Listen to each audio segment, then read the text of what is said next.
يا نفس إن لم تظفري لا تجزعي. ஹஜ்ரத் Umar அலில்லாவுடைய ஷஹாதத்துக்கு பின்னாடி அடுத்த ஹலீஃபாவாக உஸ்மான் அலில்லா அவர்கள் தேர்வு செய்யப்படுறாங்க. உஸ்மான் அலில்லாவுடைய காலத்தில் எப்படி இருந்துச்சுன்னா, உமர் அலில்லாவுடைய ஆட்சி காலத்தை விட வீரியமாக அதிகமாக இஸ்லாம் இன்னும் வீரியமாக வளர தொடங்குச்சு. ரோம பேரரசு, ஈஜிப்து, நார்த் ஆஃப்ரிக்கா அப்படின்னு இஸ்லாம் தன்னுடைய நிலப்பரப்பை தொடர்ந்து விரிவாக்கம் செஞ்சுக்கிட்டே போய்கிட்டு இருந்துச்சு. அப்துல்லா பின் சாதுர் அலில்லா தலைமையில் நார்த் ஆஃப்ரிக்காவினுடைய பெரும்பாலான பகுதிகள் இஸ்லாத்தின் ஆட்சிக்கு கீழ் கொண்டு வரப்பட்டது. அது இல்லாமல் மத்திய ஆசியாவின் சில பகுதிகளான கொரசான், உஸ்பெகிஸ்தான், தஜிகிஸ்தான், கசகஸ்தான் இப்படின்னு சில முக்கியமான இடங்களும் இஸ்லாத்தினுடைய ஆட்சியின் கீழ் வந்தது. ஆசியாவில் இன்னும் சில பகுதிகள் இஸ்லாத்தினுடைய ஆட்சியின் கீழ் கொண்டு வரப்பட்டது. ஒரு நாள் உஸ்மான் அலில்லா ஒரு கிணத்துக்கு பக்கத்தில் உட்காந்து ரசூல்லாவுடைய பெயர் போட்டு அந்த மோதிரத்தை கையில் வச்சுட்டு உட்காந்துக்கிறாங்க.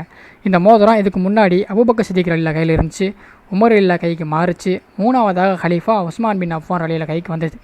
இதை விளையாண்டுக்கிட்டு இருக்கும்போது தவறி கிணத்துக்குள்ளே இந்த மோதிரம் விழுந்துருது. அந்த மோதிரம் என்னைக்கு கிணத்துல விழுந்துச்சோ அன்னைக்கு முஸ்லீம்களுக்குள்ளே ஏற்பட்ட அந்த ஃபித்னா, அந்த ஃபசாது நாளுக்கு நாள் அதிகரிச்சுட்டே போச்சு.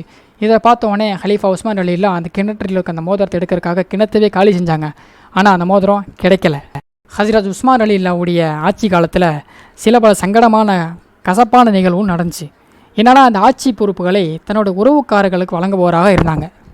இந்த முடிவு என்ன மாதிரி இருந்துச்சுன்னா, அப்துல்லா பின் ஷாதை ஈஜிப்தினுடைய கவர்னராகவும் முஆவியா பின் அபு சுஃபியான சிரியாவுடைய கவர்னராகவும் உஸ்மான் அலில்லா நியமிச்சிடுறாங்க.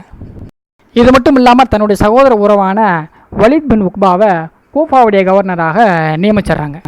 அவர் எப்படிப்பட்டவர்னா, மது குடிப்பவராகவும் பைத்துல் மாலை தவறாக பயன்படுத்தக்கூடியவராக இருந்தார். இது இமாம் அலி அவர்களுக்கு இந்த விஷயம் தெரிய வருது. தெரிய வந்தவனே உஸ்மான் அலில்லாவுக்கு ஒரு கடிதம் எழுதுகிறாங்க. அந்த கடிதத்தில் என்ன இருந்துச்சுன்னா, நபி ஸல்லல்லாஹு அலைஹி வஸல்லம் அவங்க தன்னுடைய கவர்னர்களுக்கு எவ்வாறு பைத்துல் மால் நிர்வகிக்கணும்னு சில சட்டத்திட்டம் வகுத்து கொடுத்தாங்களோ அதை ஞாபகப்படுத்துகிற மாதிரி ஒரு கடிதம் எழுதினாங்க. இதை உஸ்மான் அலில்லா பார்த்து படிச்சுட்டு இதனுடைய அவசியம் எனக்கு ஒன்றும் இல்லை அப்படின்னு கொஞ்சம் அலட்சியம் செஞ்சிடறாங்க. இருந்தாலும் உஸ்மான் அலில்லாவுடைய தவறுகள் மீண்டும் தொடர்ந்துச்சு. என்னென்னா, நபி ஸல்லல்லாஹு அலைஹி வஸல்லம் அவங்க சபிச்சு அனுப்பிவிட்ட மர்வான் இப்னு ஹக்கமை மீண்டும் மதீனாவுக்கு அழைச்சிக்கிறாங்க. அதாவது இந்த மர்வான் யாருன்னா, உஸ்மான் அலில்லாவுடைய சச்சா மகன், அவருக்கு தம்பி முறையாகுது. ஹஜ்ரத் உஸ்மான் அலில்லாவுடைய இந்த டிசிஷனில் தான் மதீனாவாசிகள் மக்கள் ரொம்ப கொதிச்செழுந்தாங்க. இந்த கோவம் எது வரைக்கும் போச்சுன்னா, அன்னை ஆயிஷா அலில்லா, அம்மார் அலில்லா, முகமது பின் அபூபக்கர் இவங்க எல்லாம் வெளிப்படையாகவே பேச ஆரம்பிச்சிட்டாங்க. உஸ்மான் அலில்லாவோட இந்த டிசிஷனை வெளிப்படையாகவே பேச ஆரம்பிச்சிட்டாங்க. இது தவறான டிசிஷன் அப்படின்னு பேச ஆரம்பிச்சிட்டாங்க. இந்த நிலையில் தான் உஸ்மான் அலில்லா நியமித்த ஈஜிப்துடைய கவர்னர் அப்துல்லா பின் ஷாத் மீது மக்கள் அதிருப்தியில் இருந்தாங்க. முகமது பின் அபூபக்கர் அலி அலில்லாவோட மகனாக இருந்தார். அவர் எகிப்தினுடைய சில மக்களை திரட்டிக்கிட்டு உஸ்மான் அலில்லாட்ட இந்த மாதிரி கவர்னருடைய கம்ப்ளைண்ட்டை கொண்டு வராங்க. இதை கேட்டோடனே உஸ்மான் அலில்லா என்ன சொல்கிறாங்கன்னா, என்னுடைய சகோதரரை நான் பதவி நீக்கம் செஞ்சுட்டு இடத்துல வேறு ஒரு கவர்னரை நான் நியமிக்கிறேன்னு சொல்லி இவங்களுக்கெல்லாம் சொல்லி புரிய வச்சு மறுபடியும் இவங்களை எகிப்தை நோக்கி அனுப்பி வைக்கிறாரு ஹலீஃபா உஸ்மான் பின் அஃபான் அலி அல்லாஹ். இந்த செய்தியை கேட்டோடனே முகமது பின் அபூபக்கர் மற்றும் இங்கே வந்தவங்க எல்லாம் மறுபடியும் எகிப்தை நோக்கி பயணம் செஞ்சு கிளம்புறாங்க.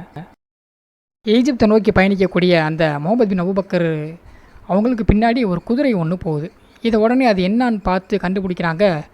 அந்த குதிரை வீரர் கையில் எப்போ முகமது பின் அபூபக்கர் எகிப்தை அடைகிறாரோ அப்போ அவரை கொலை செய்யுமாறு அந்த கடிதத்தில் எழுதப்பட்டிருந்துச்சு. இதை உஸ்மான் அலில்லா பெயர் போட்டு எழுதி அனுப்புனது யாருன்னா, அவர் நியமிச்சிருந்த மர்வான்.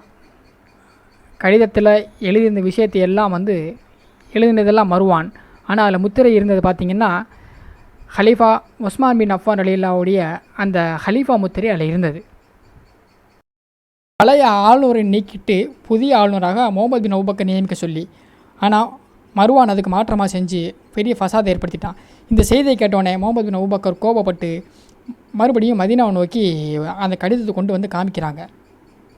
முகமது பின் அபூபக்கர் உஸ்மான் அலில்லாவோட வீட்டை சூழ்ந்து கொண்டார், பெரும் படையோடு சூழ்ந்து கொண்டார்.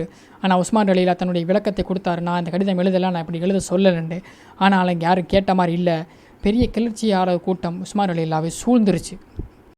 இமாம் அலி அலைஹிஸ்ஸலாம் உஸ்மான் அலிலாவுடைய இந்த ஃபித்னாவிலேருந்து அவர் வெளியே கொண்டு வரணும் எவ்வளோ ட்ரை பண்ணாங்க. அங்கே இருக்க முஸ்லீம்கள் யாருமே இமாம் அலி அலைஹிஸ்ஸலாம் பேச்சு கேட்கல. உடனே இமாம் அலி அலைஹிஸ்ஸலாம் தன்னுடைய 2 மகன்களையும் உஸ்மான் அலிலாவுடைய பாதுகாப்புக்காக நியமிக்கிறாங்க. ஹஜ்ரத் உஸ்மான் அலிலாவுடைய சொந்தக்காரவங்க ஒருத்தர் கூட உஸ்மான் அலிலா சூழ்ந்திருக்கும் போது பக்கத்தில் வரவும் இல்லை, என்னான்னு கூட கேட்கல. கொஞ்ச நாள் வரை நீடிச்ச இந்த ஃபித்னா ஒரு கட்டத்தில் முடிவுக்கு வந்து உஸ்மான் அலிலா வீட்டுக்குள்ளே புகுந்து கலவரக்காரர்கள் உஸ்மான் அலிலாவை ஷஹீதாக்குனாங்க. இன்றைக்கு வரைக்கும் உஸ்மான் அலிலாவை யார் கொலை செஞ்சாங்கங்கிறது மர்மமாகவே இருக்குது. இன்ஷா அல்லாஹ் தொடரும் அடுத்த வீடியோவில். அஸ்ஸலாமு அலைக்கும்.